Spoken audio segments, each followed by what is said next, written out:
പല കുട്ടികളും ജനിച്ചു വീഴുമ്പോൾ തന്നെ ഈ അവരുടെ വീട്ടുകാർ പറഞ്ഞു ഞാൻ കേട്ടിട്ടുണ്ട് കുട്ടിയുടെ ഹൃദയത്തിന്റെ വാൽവിന് തകരാറ് എന്നൊക്കെ. അപ്പൊ നമുക്കിത് കുട്ടി വയറിലിരിക്കുമ്പോൾ തന്നെ ഈ പ്രശ്നങ്ങളൊന്നും അറിയാൻ പറ്റില്ലേ ഡോക്ടറെ? അറിയാൻ പറ്റും.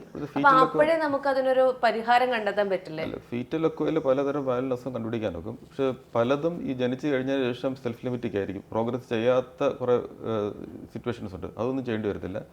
അഡ്വാൻസ്ഡ് സെന്റേഴ്സിൽ ഇൻയൂട്രോ തന്നെ വാൽവ് സർജറി ചെയ്യാൻ നോക്കും. ഈയിടയ്ക്ക് തന്നെ കുറെ റിപ്പോർട്ട്സ് ഉണ്ടായിരുന്നല്ലോ. ഓൾമോസ്റ്റ് ഒരു 32 വീക്സിലൊക്കെ അയോട്ടിക് വാൽവ് നല്ലോണം ചുരുങ്ങിയാൽ കുട്ടി സർവൈവ് ചെയ്യത്തില്ല വെളിയിറങ്ങി കഴിഞ്ഞാൽ, ഡെലിവറി ആയി കഴിഞ്ഞാൽ. കാര്യം അയോട്ടിക് വാൽവിറ്റിയാണ് ഹാർട്ടിൽ നിന്ന് ബ്ലഡ് വെളി വരുന്നത്. അത് ഇൻയൂട്രോ തന്നെ ഈ അംബലിക്കൽ വെയിൻ വഴി അയോട്ടിക് വാൽവ് പ്ലാസ്റ്റി ചെയ്ത് ഇതുണ്ട്.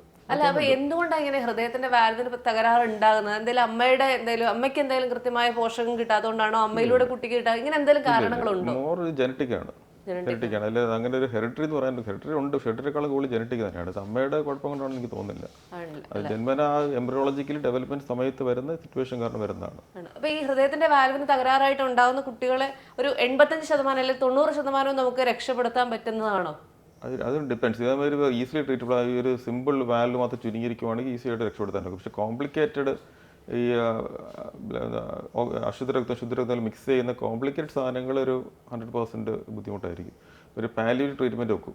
ഇപ്പോൾ ടെട്രോളജി അല്ലെങ്കിൽ TCPs അങ്ങനെ കുറേ കണ്ടീഷൻസ് ഉണ്ട്. അത് ഒരു വിധം പാലിയേറ്റീവ് കംപ്ലീറ്റ് ക്യൂർ ചെയ്യുന്നത് 100% ഒക്കില്ലായിരിക്കും.